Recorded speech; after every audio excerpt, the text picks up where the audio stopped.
হে everyone, আসসালামু আলাইকুম। আজকে আমার রান্নার আয়োজনে রয়েছে চিকেন বলের রেসিপি। চেষ্টা করেছি কোনো রকম ঝামেলা ছাড়া এই রেসিপি দেখানোর। এর জন্য আমি নিয়ে নিয়েছি মুরগির বুকের মাংস, তারপর নিয়ে নিয়েছি ব্রেড। ব্রেডের ব্রাউন অংশটা আমাদের লাগবে না, তাই ব্রাউন অংশটা কেটে একটা সাইডে রেখে দেবো। এটা দিয়ে ব্রেড ক্রাম্ব তৈরি করা যাবে। আমরা বাহির থেকে যে চিকেন বলটা কিনে খাই সেটা একদম সাদা থাকে, তাই চিকেন বলটা সাদা তৈরি করার জন্য শুধুমাত্র ব্রেডের সাদা অংশটাই নিয়ে নিয়েছি। আমি ব্রেডগুলো ছোট ছোট পিস করে কেটে একটা সাইডে রেখে দেব। তারপর নিয়ে নিয়েছি ব্লেন্ডার জার। ব্লেন্ডার জারে নিয়ে নেব মুরগির বুকের মাংস। আপনারা মুরগির মাংসের পরিবর্তে মুরগির কিমাটাও ইউজ করতে পারেন। দিয়ে দেব ১ চামচ লবণ, ১.৫ চামচ কালো গোলমরিচের গুঁড়া, ১/২ চামচ আদা বাটা এবং ১ থেকে ২টা রসুনের কোয়া, দিয়ে দেব ১ চামচ সয়া সস। তারপর ভালো করে ব্লেন্ড করে কিমা করে নেব। এখানে যদি কিমাটা তৈরি করেন জাস্ট মশলাগুলো এড করলেই হয়ে যাবে। আমি যেহেতু মুরগির মাংসটা নিয়েছি তাই ভালো করে কিমা করে নিয়েছি। দেখেন কিমা করার পর আপনাদেরকে দেখিয়ে দিচ্ছি এটা কতটা কিমা করে নিয়েছি।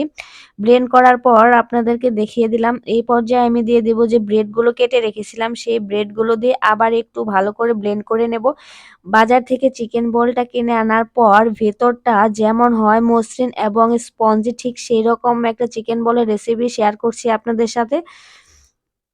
আমার কিন্তু মুরগির কিমাটা হয়ে গেছে। এই পর্যায়ে চিকেন বলগুলো তৈরি করা যাবে পারফেক্ট ভাবে। কিমা একদম রেডি। এই পর্যায়ে আমি আপনাদেরকে দেখিয়ে দিচ্ছি আমি একটা চামচের সাহায্যে চিকেন বলগুলো তৈরি করে নেব। এতে করে প্রত্যেকটা চিকেন বল একদম পারফেক্ট একই সাইজের হবে।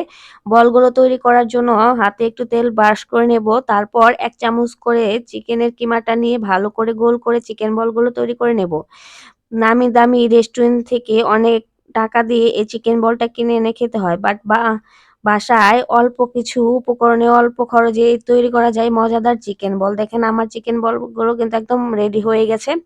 এখন চিকেন বলগুলো সেদ্ধ করে নেব। সেদ্ধ করার জন্য চুলায় একটি প্যান বসিয়ে এর মধ্যে পানি গরম করে নেব। পানিটা বলক ওঠার পর এর মধ্যে চিকেন বলগুলো দিয়ে ১৫ মিনিট সেদ্ধ করে নেব। অবশ্যই ১৫ মিনিট ভালো করে সেদ্ধ করে নিতে হবে। রেসিপি ভালো লাগলে চ্যানেলটি সাবস্ক্রাইব করে নিয়মিত চ্যানেলের সাথেই থাকবেন। ১০ মিনিট পর আপনাদেরকে চিকেন বলগুলো নাড়াচাড়া করে দেখিয়ে দিচ্ছি। দেখেন পারফেক্ট ভাবে কিন্তু সেদ্ধ হয়ে গেছে, একটাও কিন্তু ভাঙেনি। তারপর আপনাদেরকে দেখিয়ে দিচ্ছি এই বলগুলো সেদ্ধ হয়েছে কিনা। একদম সেদ্ধ হয়ে গেছে। এই পর্যায়ে আপনারা ডিপ ফ্রিজে সংরক্ষণ করতে পারেন সারা বছরের জন্য। শুধুমাত্র পরে ডিপ ফ্রিজ থেকে বের করে চুলায় একটু ভেজে নিলেই গরম গরম পরিবেশন করতে পারবেন এই চিকেন বল। আমি ভাজার জন্য হালকা একটু তেল ব্রাশ করে নিয়েছি। চিকেন বলটা কিন্তু হালকা তেলেই ভালো লাগে। ডুবো তেলে কিন্তু চিকেন বলটা খেতে ভালো লাগে না। হালকা তেলে ১ থেকে ২ মিনিট জাস্ট ভেজে নেব। এতেই তৈরি হয়ে যাবে মজাদার চিকেন বল। তৈরি হয়ে গেল অল্প সময়ে অল্প খরচে মজাদার চিকেন বল। আমি আজকে চিকেন বলগুলো কাঠিতেই পরিবেশন করব। এরকম কাঠি কিন্তু বাহিরে কিনে পাওয়া যায়। দেখেন দেখতেও কতটা সুন্দর হয়েছে এই চিকেন বল, খেতেও কিন্তু অসম্ভব মজাদার এই চিকেন বল। অল্প সময়ে অল্প খরচে তৈরি করা যায় মজাদার চিকেন বল। এটা দেখতেও যতটা সুন্দর খেতেও অনেক মজাদার। এটা সারা বছরই সংরক্ষণ করা যায়। তৈরি হয়ে গেল মজাদার চিকেন বল। ভালো থাকবেন, সুস্থ থাকবেন। দেখা হবে নেক্সট কোনো ভিডিওতে। আল্লাহ হাফেজ।